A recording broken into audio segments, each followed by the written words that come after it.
hanya orang-orang tertentu yang bisa mengakses atau masuk di laboratorium tersebut. Dan yang ketiga adalah memiliki prosedur khusus pada aerosol dan umpahan enzim infeksius. Begitu sampai di rumah sakit itu juga Assalamualaikum harus dalam warahmatullahi rantai dingin. wabarakatuh. Jadi suhunya harus tetap Mungkin optimal. kedengaran ya, ini Kemudian lagi juga webinar untuk tentang ketika sudah masalah sampai di rumah real sakit time PCR untuk lebih baik dikelola SARS-CoV-2. oleh Mungkin yang laboratorium misalkan agar bisa teman-teman semua terkontrol dan tahu ya, kita terkendali. kan lagi Karena pandemi. kalau seandainya Bentar, nanti saya ditempatkan kecilin di dulu ruang saya ruangan, suaranya. maka ruangan harus bisa memastikan bahwa Nah, perkenalkan, saya Dr. Nur Nafiullah, Magister Science, spesialis patologi klinik. Mungkin kalian bingung ya, apa sih itu spesialis patologi klinik? Nah, patologi klinik itu sebenarnya adalah dokter spesialis yang dia bergerak di bidang laboratorium. Jadi kami berusaha untuk membantu diagnosis melalui pemeriksaan sampel-sampel pasien. Nah, bedanya dengan patologi anatomi adalah kami semua sampel selain jaringan. Jadi kalau misalkan teman-teman mau periksa jaringan, itu nanti ke dokter spesialis patologi anatomi. Yuk, saya ajak keliling dulu. Ini laboratorium tempat saya bekerja di salah satu RS di Bantul, Yogyakarta. Ini di Jalan Serandakan. Kalau mau tahu apa, browsing aja ya. Oke, setelah kita berkeliling lab, mungkin saya sampaikan dulu satu kasus yang menarik hari ini ya.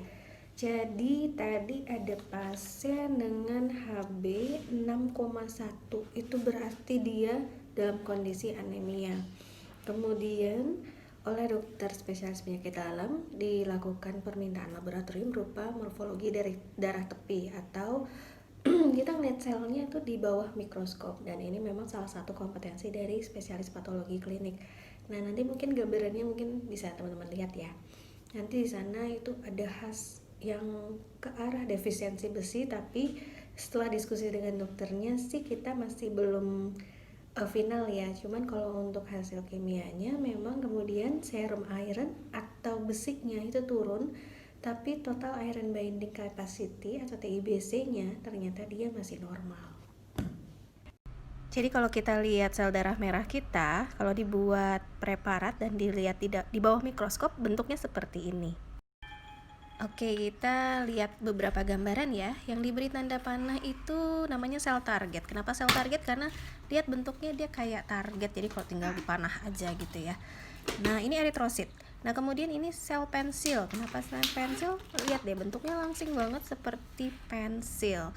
Dan ini masih eritrosit atau sel darah merah. Nah, kemudian yang ditunjuk ini adalah sel teardrops. Kenapa namanya sel teardrop? Adalah karena dia bentuknya seperti air mata. Ini masih eritrosit atau sel darah merah, tapi bentuknya seperti itu. Kemudian yang ini adalah ovalosit. Kalau dari namanya ovalosit itu artinya adalah bentuknya dia oval.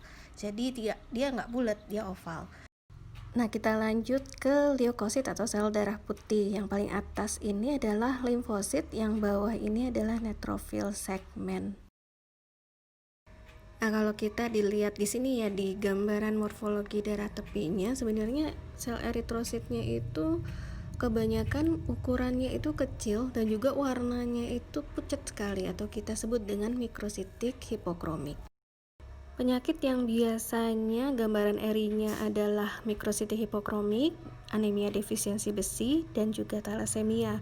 Keduanya sangat mirip sehingga kita memerlukan pemeriksaan lebih lanjut untuk membedakannya.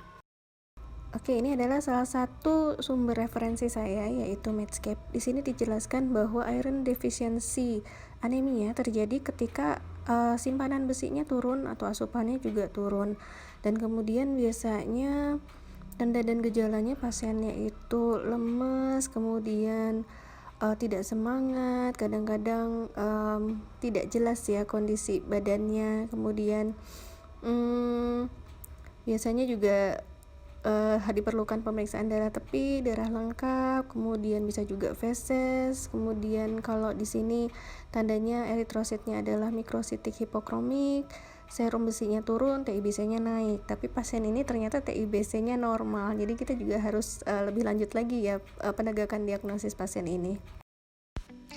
Mungkin itu dulu yang bisa saya sampaikan. Mungkin nanti kalau sudah ada diagnosis pasti dari teman sejawat penyakit dalam saya akan sampaikan. Dan kalau misalkan kalian pengen dibahas lebih lanjut tentang anemia defisiensi besi, mungkin bisa komen aja di bawah ya. Atau mungkin materi lain seperti rapid test, mungkin saya juga lagi tertarik pengen bikin konten tentang rapid test COVID yang lagi marak. Demikian, terima kasih. Wassalamualaikum warahmatullahi wabarakatuh. Oh ya, jangan lupa untuk like-nya, kemudian subscribe, dan juga leave comment kalau misalkan kalian pengen sesuatu yang ingin dibahas